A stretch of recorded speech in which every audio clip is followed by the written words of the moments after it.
gonna be a while. Come on, it's just us. No, no.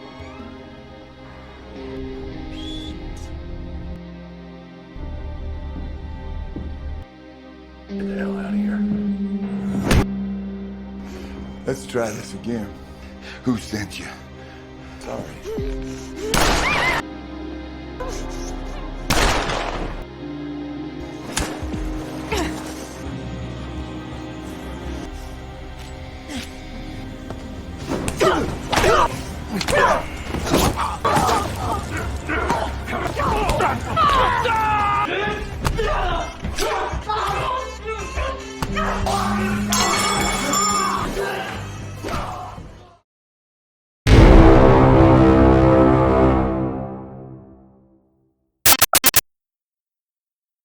Film dibuka dengan diperkenalkan seorang agen khusus bernama Dillon, yang saat itu sedang menyergap markas mafia bersama dengan satu temannya. Meskipun para mafia itu sempat melakukan perlawanan, namun pada akhirnya Dillon dapat meratakan mereka semua. Officer down.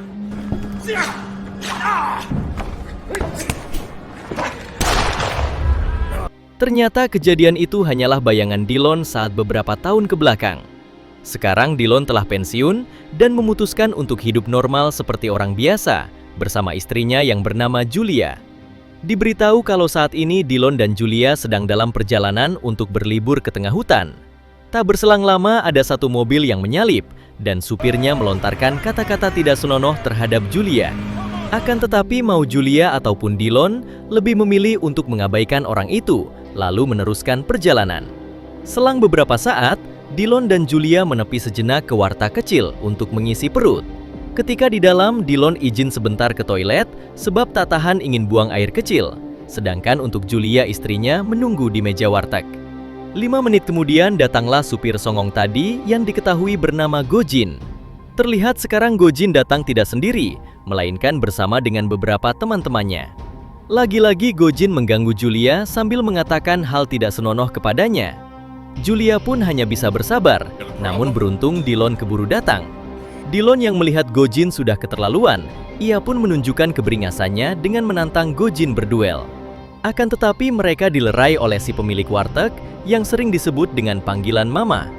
Kemudian Mama berhasil mengusir Gojin dan lain-lain pergi, lalu meminta maaf kepada Julia dan Dillon atas ketidaknyamanannya. Selanjutnya, Dillon dan Julia kembali meneruskan perjalanan untuk bermalam di dalam hutan. Setelah mereka menemukan tempat indah untuk bermalam, tiba-tiba Julia dihampiri seorang wanita yang juga sedang berlibur. Di sini wanita itu mengatakan kalau tempat ini tidak aman, sebab dikuasai oleh mafia. Si wanita menyarankan agar Julia dan Dillon mencari lagi tempat lain, karena dirinya juga baru sehari bermalam di hutan, sudah tidak betah. Julia pun berterima kasih karena sudah diberitahu. Namun Julia meminta wanita itu agar tak usah khawatir, sebab dirinya dan Dillon bisa jaga diri. Sore harinya, Dillon dan Julia berjalan-jalan di sekitar hutan dengan tujuan mencari kayu bakar. Namun tak lama dari itu, turunlah hujan yang membuat Julia dan Dillon berlari mencari tempat berteduh. Untung saja mereka menemukan sebuah kabin kecil, sehingga Julia beserta Dillon memutuskan berteduh di sana. Sambil ditemani hujan ngari rincik, Julia pun menjadi sakne lalu mengajak Dillon suaminya untuk bermain kuda-kudaan meskipun di kabin orang. Setelah enak, Julia dan Dillon melihat-lihat setiap ruangan di kabin itu. Hingga di suatu waktu, Julia beserta Dillon tak sengaja masuk ke salah satu kamar yang di dalamnya tersimpan beberapa senjata. Seketika Dillon menyadari kalau kabin ini pasti milik anggota mafia. Hingga saat mereka berdua akan pergi, tiba-tiba ketika tersadar, Dillon dan Julia sudah dalam keadaan tangan diikat. Lalu di hadapan mereka ada Gojin dan teman-temannya. Ternyata kabin itu milik Gojin, karena ternyata Gojin merupakan anggota mafia di wilayah itu. Gojin pun menyiksa Dillon habis-habisan, karena dianggap tidak sopan telah sembarangan masuk ke kabin orang. Who sent you? Selang beberapa saat, Gojin dipanggil keluar oleh satu rekannya. Di sini, si rekan telah menggeledah dompet Dillon dan mendapat informasi kalau Dillon adalah mantan agen khusus. Si rekan menyarankan Gojin agar sebaiknya mereka lepaskan saja Dillon dan Julia karena bisa rumit jika harus berurusan dengan agen khusus. Sayangnya Gojin menolak, lalu ia kembali masuk ke dalam. Di sini Gojin malah tambah edian dengan menembak Dillon beserta Julia sampai membuat mereka berdua tewas.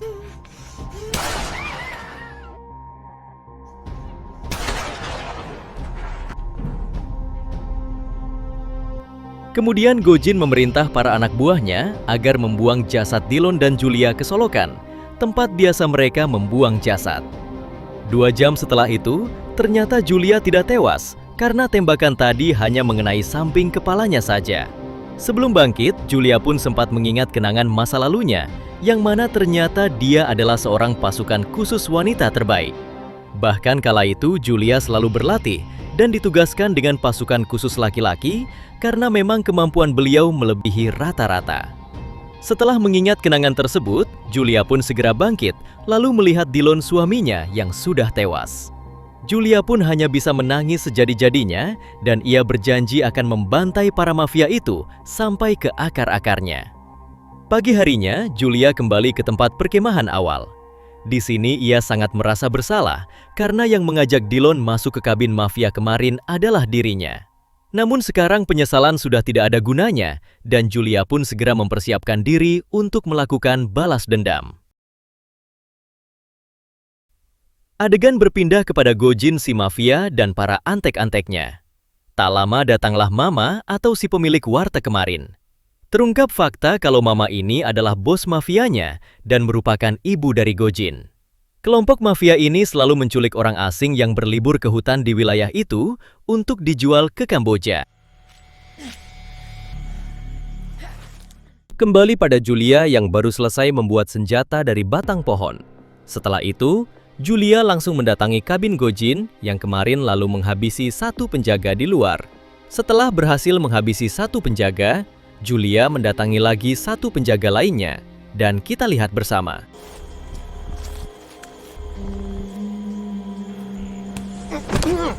Go get me another jug.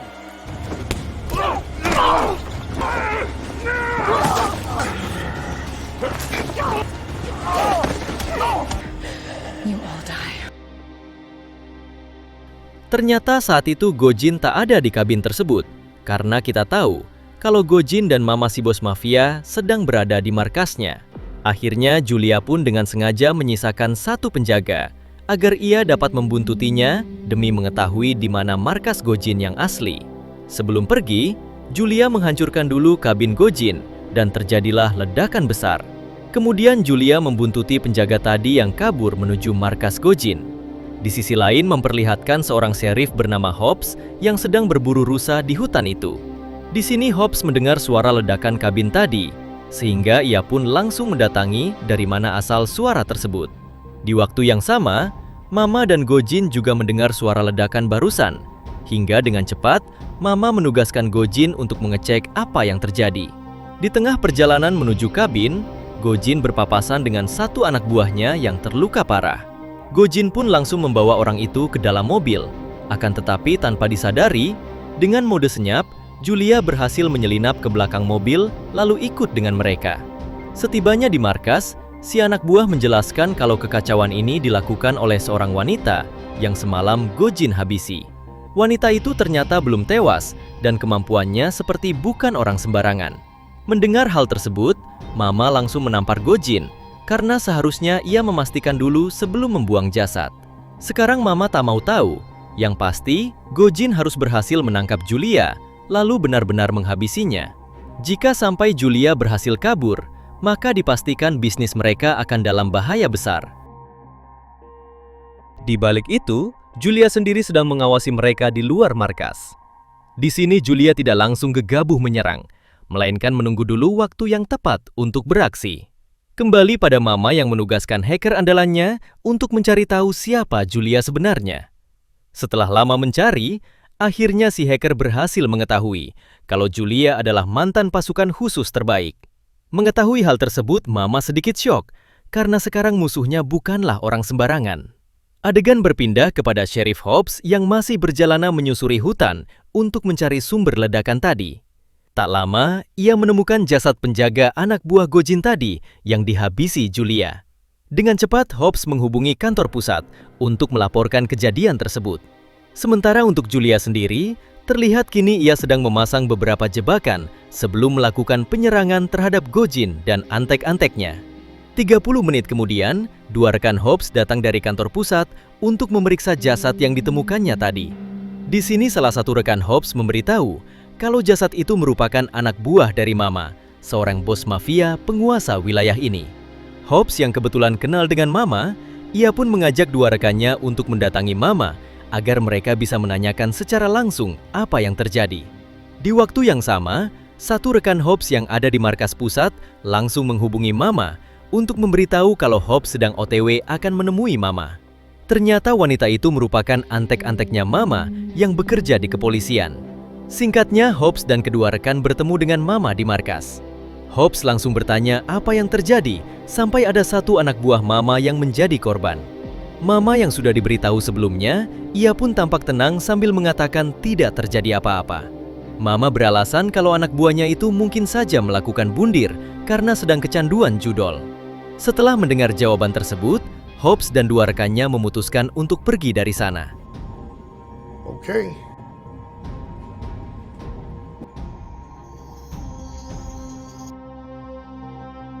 Malam harinya, terlihat Mama dan pasukan yang sedang melakukan upacara pemakaman sebagai bentuk penghormatan untuk beberapa anak buahnya yang sudah menjadi korban. Tak lama, Gojin kebelet pipis hingga ia pun izin pergi ke toilet dulu. Setibanya di sana, ternyata Julia sudah ada di sana dan langsung menyerang Gojin.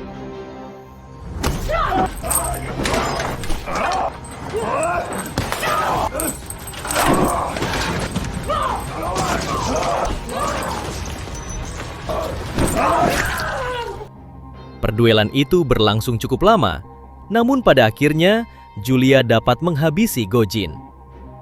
Meskipun orang yang telah menghabisi suaminya sudah berhasil dihabisi, namun Julia tidak merasa puas karena misinya adalah menghabisi semua mafia yang ada di sana. Pagi harinya Julia melihat ada satu anak buah Mama yang membawa gadis culikan ke dalam gudang. Setelah orang itu pergi, diam-diam Julia pun mendekati gudang itu, lalu menemukan ada beberapa gadis yang sedang disandra. Sontak Julia segera membebaskan para gadis-gadis tersebut.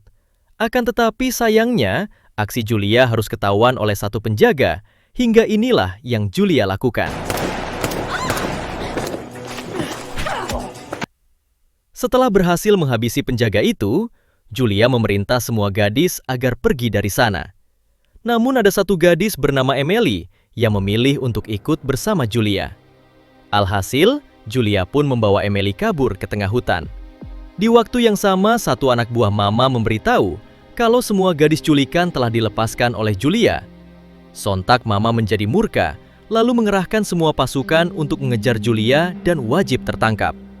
Diberitahu kalau sampai sekarang Mama belum mengetahui perihal Gojin putranya yang telah dihabisi oleh Julia. 20 menit kemudian, Julia dan Emily harus terpojok oleh dua anak buah Mama yang mengejar ke tengah hutan. Untung saja, sebelumnya Julia telah menyiapkan jebakan hingga inilah yang terjadi.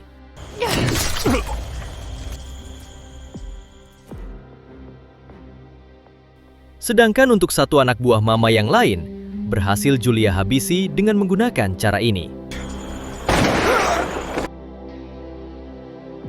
Malam harinya, terlihat Julia dan Emily yang beristirahat sejenak sambil menikmati hangatnya api unggun. Di sini Emily sangat berterima kasih kepada Julia yang telah menyelamatkannya. Kemudian Emily bercerita kalau sebenarnya ia sedang mengandung anak Gojin, karena hampir setiap hari Gojin selalu memperkaosnya. Julia pun hanya bisa meminta Emily agar sabar, karena rencana Tuhan pasti selalu lebih indah. Pagi harinya, ketika Julia ke sungai mengambil air, tiba-tiba ia mendengar suara teriakan Emily. Ternyata Emily ditangkap oleh dua anak buah Mama, dan mereka segera membawa Emily kembali ke markas. Untung saja Julia datang tepat waktu, lalu melawan mereka berdua. Di tengah perduelan, datanglah Sheriff Hobbs yang berniat membantu Julia. Namun sayangnya, ia harus terkena tembakan oleh satu anak buah Mama yang tersisa. Setelah Julia berhasil menghabisi kedua anak buah Mama, ia pun segera membawa Sheriff Hobbs yang terluka kabur ke tengah hutan. Connor, get the dogs. Saat kondisi sudah aman, Sheriff Hobbs meminta Julia membawa Emily kabur dengan menyusuri sungai. Sementara dirinya akan stay di sana sambil menunggu bantuan datang.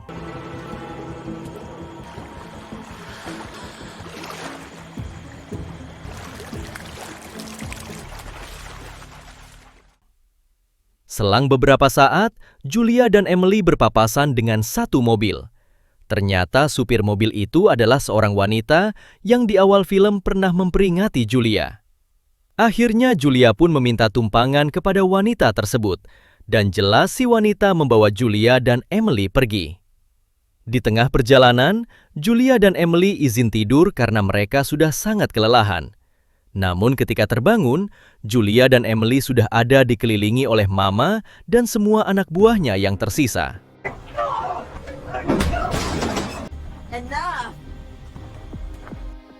Terungkap fakta kalau wanita itu sebetulnya masih antek-anteknya Mama.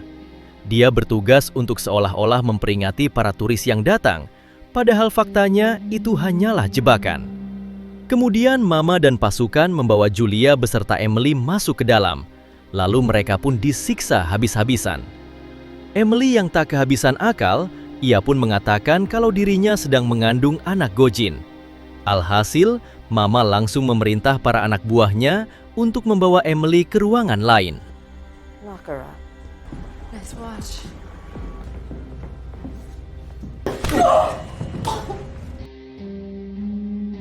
Tak berselang lama terlihat Julia yang hendak dieksekusi oleh anak buah Mama.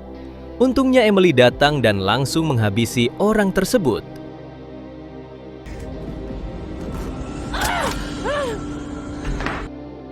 Kemudian Emily membebaskan ikatan di tangan Julia, lalu memberikannya senjata. Kini Julia sudah siap untuk membrutal, lalu ia pun segera pergi untuk menghabisi Mama beserta antek-anteknya.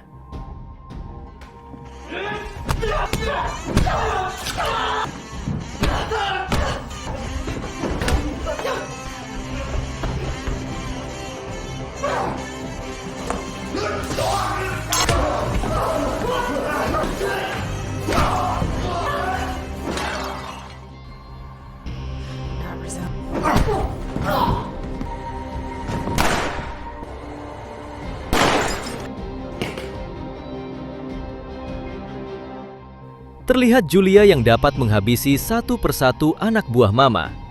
Namun sayangnya Mama datang sambil menyandra Emily.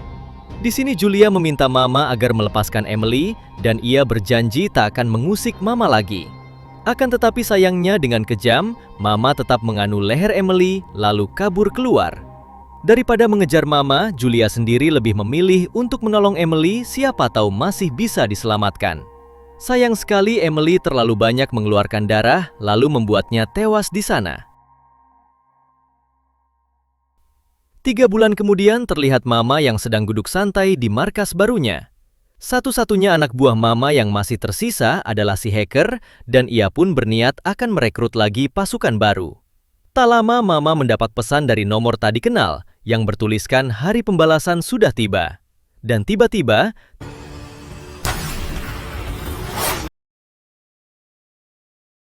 ternyata yang menembak itu adalah Julia menggunakan senjata laras panjangnya. Kini semua misi serta dendam Julia telah terbalaskan dan tak akan ada lagi mafia yang berkuasa di sana. Tamat.